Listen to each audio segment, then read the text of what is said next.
Last night, some of the Azkals returned from the trip to Chicago.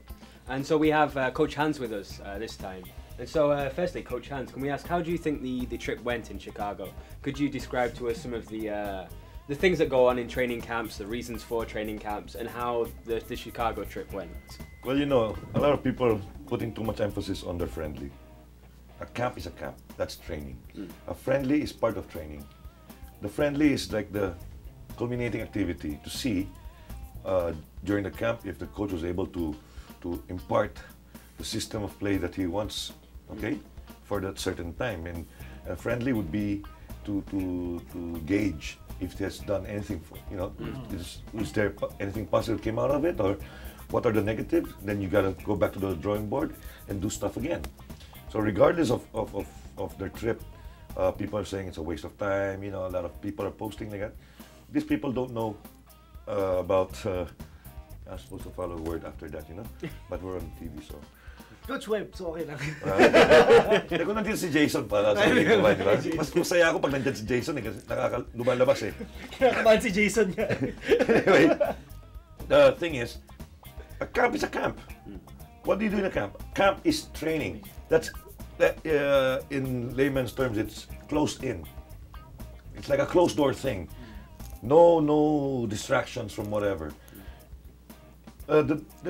There's no difference in doing it in the States or doing it in Bacolod. There's really no difference. Okay? As it's all up to the management and the coaching staff.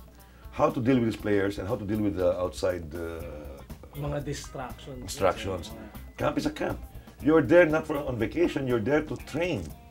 And a camp, you usually do it 3 times a day. Morning, afternoon, even evening. I would do that. Why will I waste so much money on doing one training, then what? Next one, go shopping, go out. That's BS. You go to camp, you do camp. Of course, in a week time, maybe you can give them a day or 2, a day and a half of break. Everybody needs a break. Even the staff and the management need a break. And God knows the players need a break, right? So, it all boils down to, was it positive? Was it effective going to the States? Like I said, doesn't matter if you go to States, to Europe, to Bacolod, to Timbuktu, to Quiapo, doesn't matter. And do you think it was effective then to follow that out? I wouldn't. There's this friendlies now. We'll talk about that in a bit more detail. The first one against the Inferno thing. Games. I don't know anything about that team. From what I heard, there's one of my former players that's playing there. Okay, who stays there. He used to play for me in TAF. And that's not even a real professional team. But then again, being positive, I think that's the first friendly. Was it the Inferno? Oh, The no, Inferno, no. the Chicago Inferno. That's the one in Chicago. Okay. That was not even a real professional team. If they were semi-pro, whatever, they were last in their league or something like that. And then we lost 1-3. Okay. Then I would say, because I didn't see the game, I didn't even see the replay. You know, I had no chance to see that. For me, then maybe Michael has to go back to the drawing board and maybe do some other things. And besides coaching, no, specifically, he's got to go back and find out why. Yeah. Kasi after the game, there are a lot of again reactions Of course. from the fans. You know, always like every other game naman for the Azkals, there's always this bunch of people reacting good or bad. Who knows? This time it was bad. So do you agree with those reactions? I mean, they say na positional. Everybody's got their 2 cents worth. I will not waste my time reacting to some reactions or posts that have, to me, are nonsense. Be there first before you talk. You don't know how it is to be a coach, how to handle all these distractions and influences outside your team. Okay? It's not easy. Right now, everybody, the Azkals is under everybody's eyes, under a lot of scrutiny. Yeah. Just like any other team or personality that has done good and come out in the limelight. After that, that's human nature. You become something like Justin Bieber. From nowhere, became a superstar. Now everybody's telling him he's like this, like he's gay, he's like this, like that. Gay. I mean, ingit lang kayo dahil yung shota niyo maganda. You know, I mean, things like this. Justin Bieber. Sorry, that's the first thing that into my mind. Justin Bieber was the Nakikita first ko lang one yun. into your mind, and you're saying that Justin No, Bieber's gay? Michael Jackson ako. Paano yung Michael Jackson ako? Ngayon lang natin go a first for Coach Hans.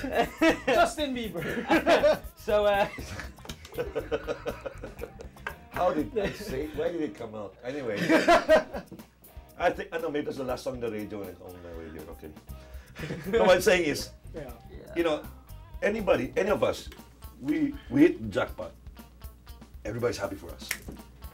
After a month or two, you don't lend your money to these people, Yeah, your relatives. Everybody says this guy's an ass.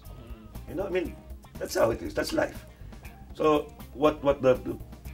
actually the players will not be affected, but the coaching staff, like Coach Michael has to deal with it. How does he deal with it? That's that's part of being an international coach. You should know how to deal with it. That's why Mourinho, I don't like the guy personally, but when he talks, I like the way he talks because it makes sense. Everybody hates him. Why? Because he talks his mind. So to you guys who hate me, hi. Similar. I mean, no, you gotta do it. You gotta do what you have to do. Period. That's it. You went there for a purpose. You gotta come back with the objective done. follow more about the Azkals, how they go. Kinabang. To find out more about to find out more about Coach Hans and his obsession with Justin Bieber. I'm gonna make you bald, man. Next show, Roy here will be bald. Right. Do follow us on Twitter at FTW Sports.